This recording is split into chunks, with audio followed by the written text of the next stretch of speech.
Ini otak perempuan dan otak laki-laki. Ternyata koneksi neuron di otak laki-laki perempuan ada perbedaan. Perempuan dari 0 sampai 6 tahun, ya ini preschool ya, sampai preschool ya.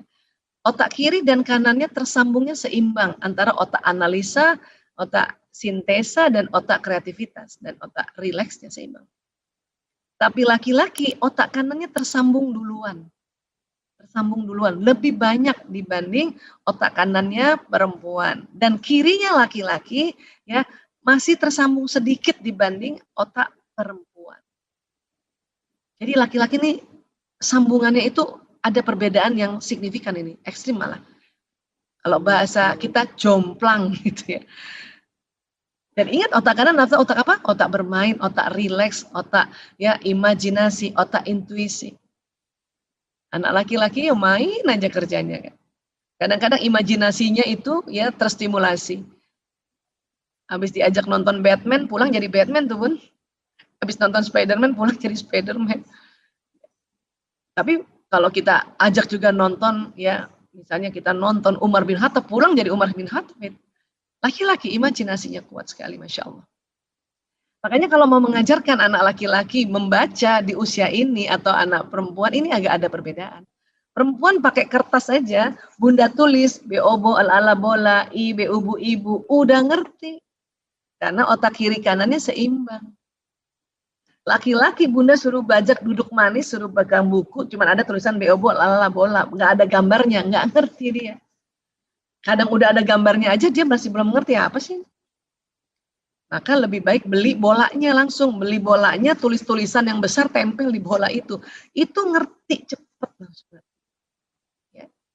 Meja, ada meja di rumah, tulis tulisan meja Bun, taruh di atas yang ngerti itu. Makanya bersyukur sekali kalau ada playgroup TK yang banyak sekali barang-barang peraga. Dan jangan heran anak perempuan sudah bisa mewarnai yang rapi, nggak keluar garis, anak laki masih belum bisa. Kalau perlu anak laki lebih pilih lari-lari. Kecuali yang punya bakat visual spasial, yang senang gambar.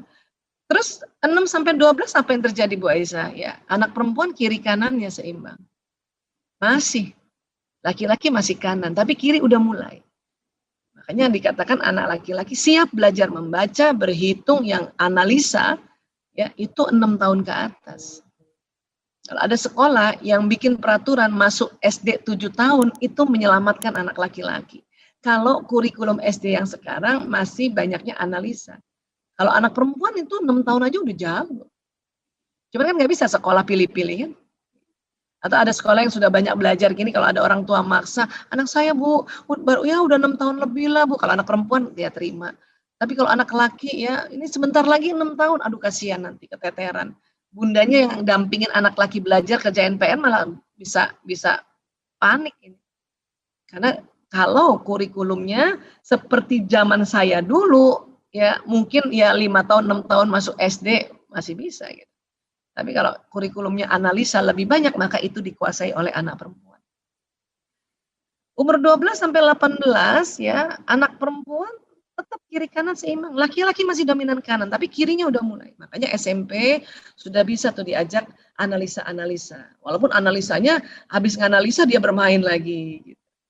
Ya, main ini banyak permainan.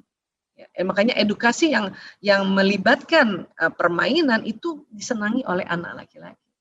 Oke.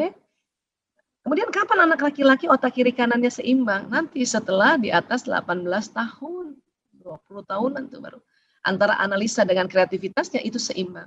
Kalau perempuan dari kecil Allah sudah bikin seimbang. Kiri perempuan lebih dominan daripada laki-laki pada saat perkembangannya sampai 18 tahun. Nanti di atas 18 kirinya laki-laki tuh. Maka bunda yang punya anak laki-laki dan bunda lihat ini kok masih pecicilan banget sih, masih juga main, masih lagi loncat-loncat. Ya, belum ngerti apa-apa, sabar Bun. Sabar. Ya, sabar sampai itu anak mahasiswa. Lihat deh, anak laki pas mahasiswa keren banget. Antara daya analisa dan kreativitasnya seimbang. Betul. Makanya di mahasiswa ketua senat laki-laki, ketua BEM laki-laki. Kalau kita SD masih bisa loh perempuan, SD, SMP, SMA. Saya SMA aja masih ketua kelas, masih bisa loh. Ya, ketua OSIS mungkin ada yang ketua OSIS perempuan ya, atau pokoknya ketua lah pada perempuan ini pada saat usia-usia ini bisa duluan. Kenapa? Karena analisanya udah kuat perempuan. Ya, udah teratur, udah patuh. Tapi udah mahasiswa, laki-laki semua pegang peranan. Perempuan kemana? Kembali fitrah. Apa itu? Seksi konsumsi. Ya, bendahara, finance, itu kita, kalaupun mentok jadi pimpinan wakil ketua. Atau ketua satu, ketua dua. Ketua dua pun yang pegang bendahara, oh itu perempuan. Tapi ketua umum laki-laki semua. Ya, yang punya anak laki-laki, please pahamilah ini supaya kita tenang, emosi kita tuh tenang.